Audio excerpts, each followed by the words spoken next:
Hello students, welcome you all on engineers career point. So my dear students, आपको जैसा कि पता है कि हरियाणा में अभी लेक्चरर का वैकेंसी निकला है, फाइन। एंड प्रीवियसली हरियाणा में लेक्चर का पेपर हो चुका है, बट अगर हम बात करें असिस्टेंट प्रोफेसर वैकेंसीज के एग्जाम की तो वो अभी तक नहीं हुआ है, फाइन। नाउ मैं आज इस वीडियो में आपके सामने बताऊंगा, एक एनालिसिस करने वाले हैं हम कि जो लेक्चरर का प्रीवियस जो पेपर हुआ है उसमें सब्जेक्ट के वेटेज क्या थे, क्योंकि बहुत अच्छी नंबर ऑफ वैकेंसीज हैं कंप्यूटर साइंस के लिए। और अगर हम सिलेबस की बात करें और क्वेश्चंस की बात करें तो मोर और लेस जो पैटर्न है वो गेट के इक्विवेलेंट ही है। अब अगर हम असिस्टेंट प्रोफेसर की बात करें या इस लेक्चरर वैकेंसी की जो अभी जो नोटिफिकेशन आया है, फॉर्म फिलिंग स्टार्ट हो चुके हैं, तो मैं बात करूं जो सिलेबस की बात करें तो मोर और लेस सिलेबस सेम ही रहने वाला है। मैंने पेपर का एनालिसिस किया और ये चीज आइडेंटिफाई की कि जो पेपर में जो नंबर ऑफ क्वेश्चंस हैं उनका जो कॉम्प्लेक्सिटी है वो इजी टू मीडियम रहने वाला है। प्लस वेटेज, जैसे आप देख सकते हैं कि डिजिटल लॉजिक हमारे गेट में भी अप्रोक्सीमेट 4 से 5 नंबर का और यहां पे भी 4 से 5 नंबर का।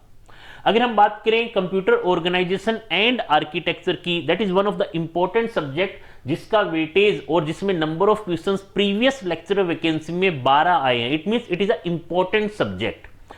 और अच्छी बात यह कि बहुत सारे ऐसे क्वेश्चंस हैं जिनका पैटर्न गेट के सिमिलर है। इट मींस अगर आप इन डेप्थ अच्छे से अगर आप इन क्वेश्चंस को करते हैं तो ऐसा नहीं है कि बहुत ज्यादा थ्योरेटिकल क्वेश्चन पूछे होंगे, मोर और लेस सारे न्यूमेरिकल टाइप के क्वेश्चंस थे। तो अगर आपकी कंसेप्ट पे पकड़ बहुत अच्छी है तो आप इस केस में इन क्वेश्चंस को हार्डली 30 सेकंड में सोल्व कर सकते हैं, fine. The reason is more और लेस जो पेपर का क्वेश्चंस का पैटर्न है वो गेट के इक्विवेलेंट ही है। और कई बार मैंने ये भी देखा और आइडेंटिफाई किया कि जो डिजिट भी हमारे गेट के पेपर के सेम ही हैं।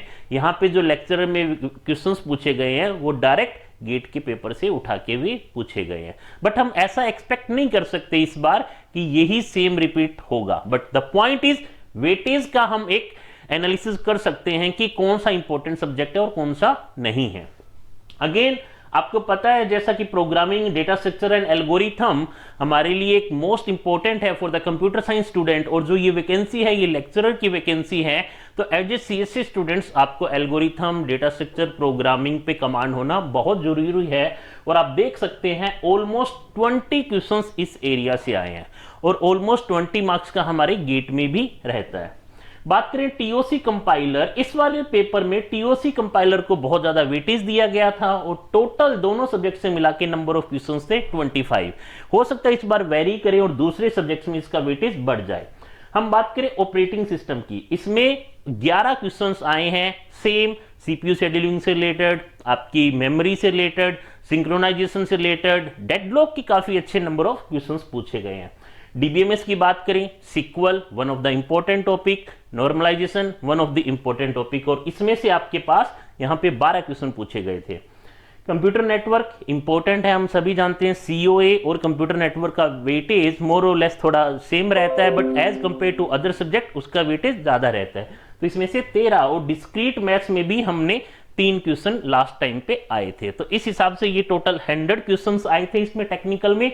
अब पॉइंट आता है कि इसकी प्रिपरेशन कैसे करें। देखो, सबसे पहले हमें यह समझना होगा कि ये जो पेपर है इसके मेन 3 फेजेस है। पहला आपका प्री होगा जो कि टोटल टेक्निकल होगा, एमसीक्यू टाइप। सेकंड जो पेपर है वो रहने वाला है डिस्क्रिप्टिव, इट मींस आपको आंसर राइटिंग करना होगा। That is the most important point, क्योंकि अगर हम बात करें कंप्यूटर साइंस स्टूडेंट्स की तो मोस्टली वो क्या करते हैं, as compare to other branch हमारे यहाँ न्यूमेरिकल अच्छे आते हैं, बहुत ज्यादा थ्योरी नहीं है, सीधा कंसेप्ट पढ़ना और क्वेश्चंस को न्यूमेरिकल को सोल्व करना। बट जब भी ये टॉपिक आता है, अगर आज मैं आपसे कहूं कि आप क्विकसॉर्ट के बारे में कुछ लिखो, अगर मैं आपके कहूं कि ये डीएफए के बारे में आप कुछ लिखो, अगर मैं आपको कहूं कि IPv4 के हेडर के बारे में कुछ लिखो, तो हो सकता है आप उस केस में थोड़ा फेल हो जाओ या इतने अच्छे से एक्सप्लेन ना कर पाओ। तो जो सेकंड फेज है वो बहुत इंपॉर्टेंट होने वाला है, डिस्क्रिप्टिव इन नेचर होगा। तो माय डियर स्टूडेंट्स, आपको फर्स्ट डे से ही आपका प्री के साथ साथ मेंस पेपर का प्रिपरेशन करना स्टार्ट करना होगा, फाइन। और third phase as usual interview है। तो माय डियर स्टूडेंट्स, ईसीपी ने एक डेडिकेटेड मॉड्यूल स्टार्ट किया है जिसमें हम आपको इन सभी सब्जेक्ट्स को डिटेल में कवर करने वाले हैं, as well as first day से ही आपको रेगुलर असाइनमेंट देंगे। पर डे 1 या 2 क्वेश्चंस हम आपको देने वाले हैं जिसमें आप अपने आंसर्स लिखेंगे और आंसर लिखने के बाद जो भी टॉपिक हम कवर करेंगे वो आंसर लिखने के बाद हम आपको एक ग्रुप में ऐड करेंगे। सभी स्टूडेंट्स को ग्रुप में ऐड करने के बाद आप डेडिकेटेड अपना आंसर उस ग्रुप में सेंड करेंगे। सेंड करने के बाद कंप्यूटर साइंस की टीम, जो डेडिकेटेड टीम है, वो आपके आंसर को चेक करेगी और मैन्युअली एक एक स्टूडेंट्स को उसका फीडबैक बताने में हम हेल्प करेंगे। जैसा कि प्रीवियसली अभी एक रिसेंट में एक पेपर कंप्लीट हुआ था पेटेंट एंड डिजाइन का, fine, controller of patent and design का, बहुत अच्छी वैकेंसीज थी। बट जब हमने एनालिसिस किया, बहुत सारे यूरोपीडिया के और ईसीपी के स्टूडेंट्स वहां सेलेक्ट हुए हैं और सेलेक्ट होने का एक सबसे बड़ा रीजन था कि उन्होंने जो डिस्क्रिप्टिव पेपर था उसकी तैयारी बहुत अच्छे से की थी। That is the main reason कि मोस्टली सिलेक्शंस और काफी हद तक एक अच्छे रेशियो में जो सिलेक्शंस हैं वो यहां ईसीपी और यूरोपीडिया से हुए हैं। सो माय डियर स्टूडेंट्स, हमने एनरोलमेंट स्टार्ट कर दी है। अगर आपको लगता है कि आप इतनी अच्छी वैकेंसीज इस अपॉर्चुनिटी को लेना चाहते हैं तो आपको फर्स्ट डे से सिंपल स्ट्रेटजी है कि ऑब्जेक्टिव के साथ साथ सब्जेक्टिव की भी प्रिपरेशन करनी पड़ेगी, डिस्क्रिप्टिव की भी प्रिपरेशन करनी पड़ेगी।